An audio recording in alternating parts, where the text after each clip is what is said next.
Semangat, Bung. Semangat membangun jiwa. Begini, tiba-tiba kok Gus Miftah menjadi berita yang agak negatif. Menjadi berita yang agak negatif. Membagi-bagi uang dalam suasana sensitif, Bung. Biarpun itu uang kita sendiri. Uang kita sendiri, bukan uang siapa-siapa. Kita bagi-bagi, lalu kita dipoto, banyak foto yang beredar, lalu itu menjadi viral, beredar di mana-mana. Itu tidak netral. Tidak netral, itu bukan sekedar itu milik saya dan siapa mau campur tangan, bukan urusan kalian, ini urusan saya. Tidak bisa begitu, Bung. Tidak bisa. Segala hal sekarang ini berarti politik.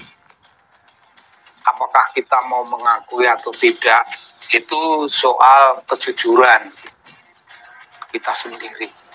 Kalau kita cenderung tidak jujur, kita berbuat apa saja yang memiliki suatu kepentingan politik yang jelas, tapi kita mengatakan tidak, itu ya tidak apa-apa. Itu tidak bisa dituntut secara hukum. Barangkali tidak bisa. Tapi gini, Bung, dunia kiai, kaum rohaniwan terlibat dalam urusan politik itu sejak dari dahulu. Tapi bukan politik elektoral.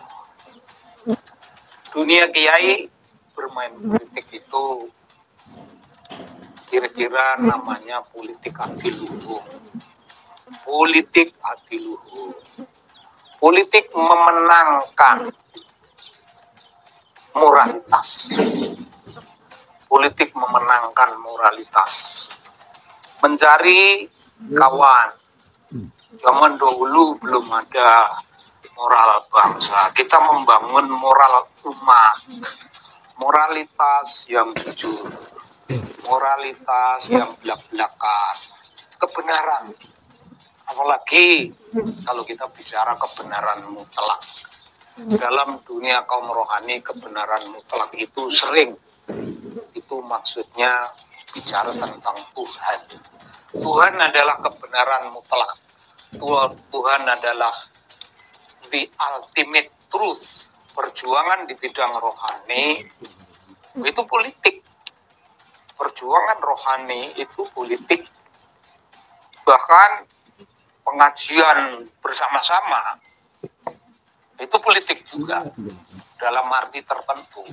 Politik membangun suatu kekuatan. Ya, kekuatannya bukan kekuatan untuk mengalahkan suatu golongan atau suatu kelompok, tapi membangun kekuatan untuk memenangkan kebenaran. Membangun kekuatan untuk meraih keyakinan kita, mewujudkan iman kita.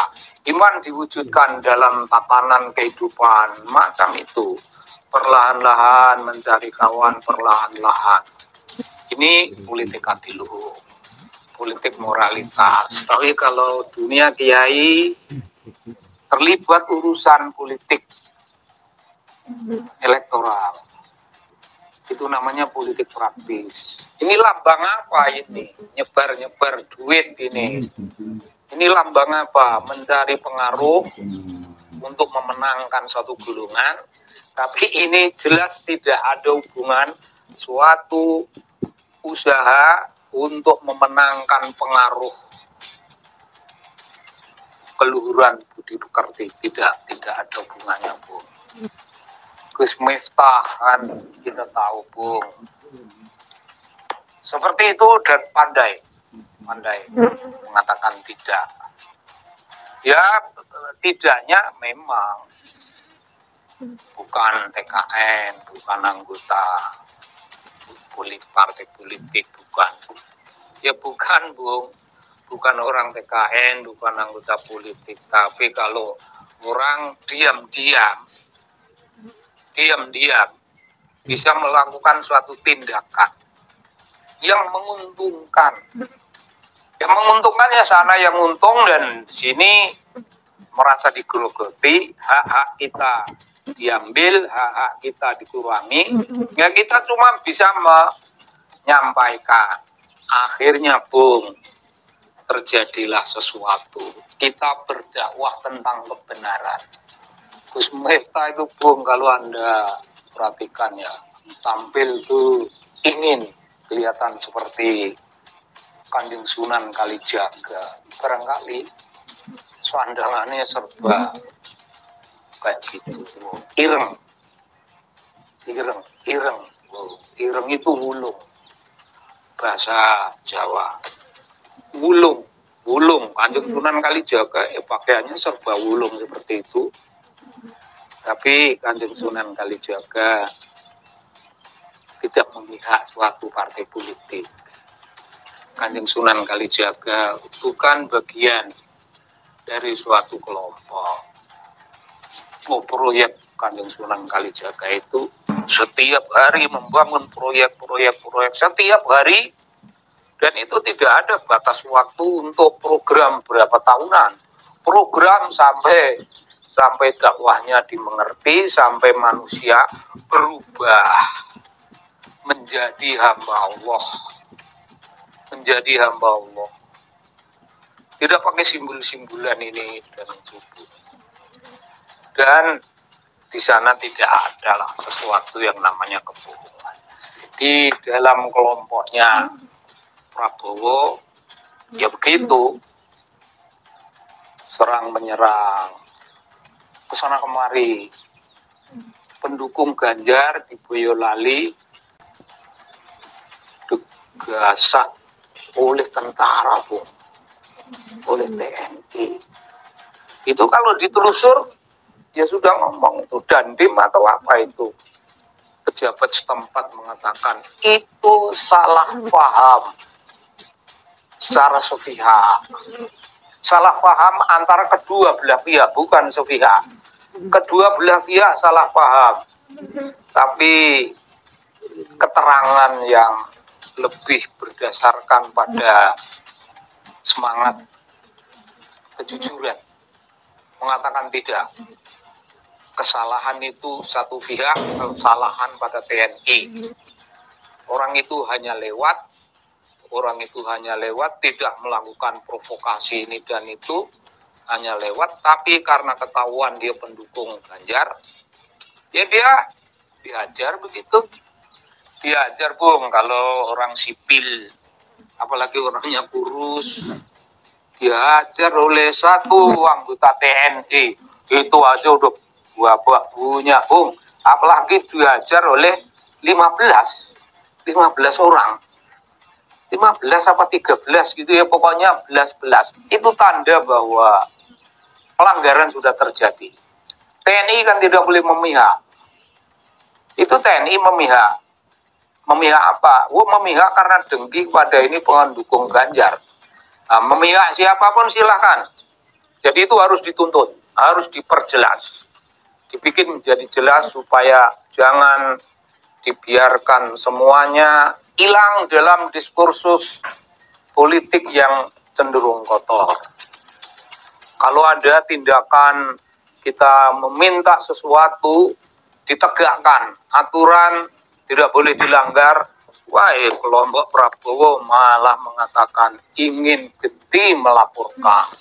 Hadirnya Gus Miftah dalam dunia politik seperti itu tidak membawa pencerahan moral. Saya kira sama sekali. Biarpun suka merujuk Gus Dur, suka merujuk ini dan itu, dan pakai tongkat, tapi tongkatnya tidak untuk meluruskan iman. Tongkatnya itu untuk membingungkan dunia politik. Ya, parah lah. Agak apa kalau yang kita harapkan Prabowo? Agak lemah. Jangan penuh dengan gebrak-gebrak, jangan penuh dengan teriak-teriak. Itu Prabowo berdoa kepada Tuhan aja berteriak-teriak. Tuhan, beri saya kesempatan. Waduh. Ya Tuhan, sebelum kau panggil aku, berilah kesempatan kepada aku untuk memberi makan seluruh anak Indonesia. Takut bung, orang berdoa getem-getem gitu, gimana? Orang kalau jarang berdoa, ya berdoa sekali itu mesti getem-getem. Nah, itu namanya getem-getem. Kalau Prabowo tidak tahu getem-getem, jangan mengaku Jawa. Jangan mengaku Banyumas. Karena dia memang juga bukan Jawa. Nah, begitu bung. Kira-kira persoalan pokoknya hari-hari akhir-akhir ini begitu banyak serangan orang yang dibonyok-bonyokin oleh TNI itu. Di Jogja malah ada yang dibunuh. Pembunuhan seseorang yang pro Ganjar melawan orang-orang yang pro Prabowo. Jumlah orang yang pro Prabowo itu konon seribuan. Dan orang yang pro Ganjar itu cuma sangat sedikit. Itu terjadi tegur-menegur yang penuh tata krama pada mulanya, tetapi tidak. Orang yang jumlahnya sedikit itu dihajar. Dan ini jadi korban, Bung. Ini korban. Ini tanda-tanda apa, Bu? Tanda-tanda apa? Kita tidak tahu. Tapi kalau kita ingetin sendiri Prabowo yang bicara, ayo orang tidak suka kepada pasangan Prabowo Gibran, jangan pilih. Wow, nggak dipilih bener loh, Bung. Itu kan omongan dia sendiri mengutuk dirinya sendiri. Jangan dipilih. Itu kutukan untuk dirinya sendiri. Dan kemudian dia bilang lagi, saya ini tidak punya apa-apa. Itu bohong. Tapi saya siap mati untuk Republik ini. Anies, saya tidak punya apa-apa. Saya sudah siap mati untuk negara ini. Ya siap mati, Bung. Kalau dicatat suara-suara langit, hanya mendengar dia siap mati. Ya kalau mati betulan, kan itu bukan salah siapa-siapa. Dalam hidup, bagian dari perjuangan.